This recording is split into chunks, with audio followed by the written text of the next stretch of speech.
He's misunderstood. Some say that he's up to no good around the neighborhood. Well, for your information, a lot of my brothers got education.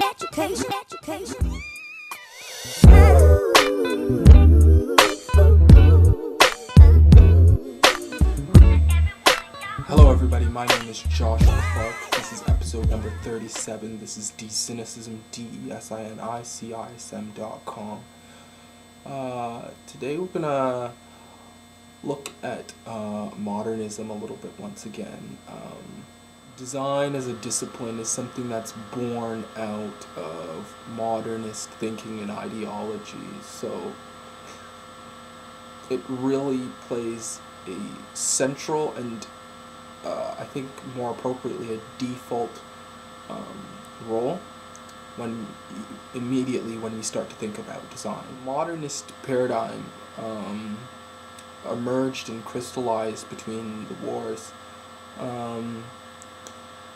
Some design historians to note are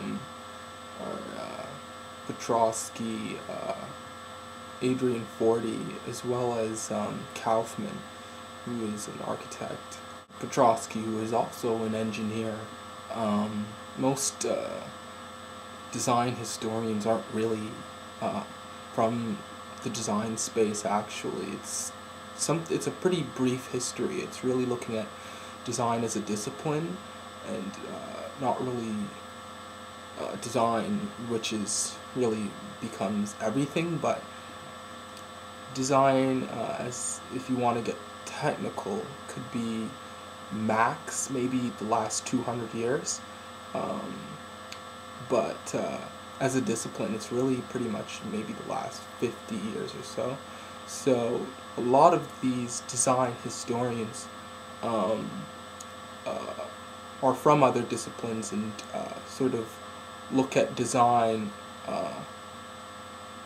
with that lens, so you have to be cognizant of that. Henry Petrosky talks about how design is a constant world of flux, and how every design is subject to a level of compromise or ultimately failure. Adrian Forty has a little bit of a different perspective.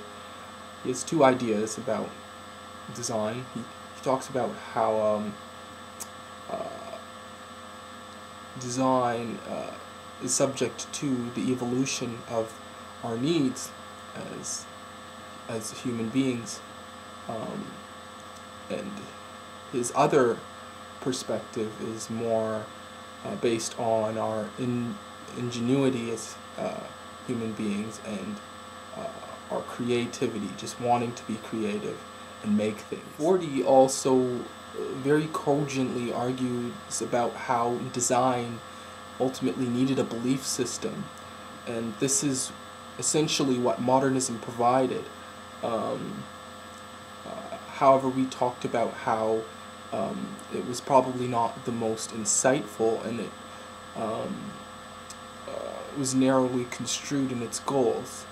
Design, as it would relate to modernist thinking, became very much epitomized by this reductive formula, which can be seen in a lot of Bauhaus products designed throughout the 1920s, like this tea infuser strainer designed by Marion Brandt, as well as the Villa Savoie in Poissy, France, designed by Le Corbusier in 1929. The Bauhaus curriculum, which was devised by Walter Gropius, really a modernist discourse, but was a curriculum which allowed students to explore at the foundation level. It was a way to allow students to be as creative as possible without any constraints. And then working inwards towards working with specific materials, glass, clay, these sort of things, until you get to the center, which was building ultimately as an architect, maybe a little bit short-sighted due to Gropius being an architect himself.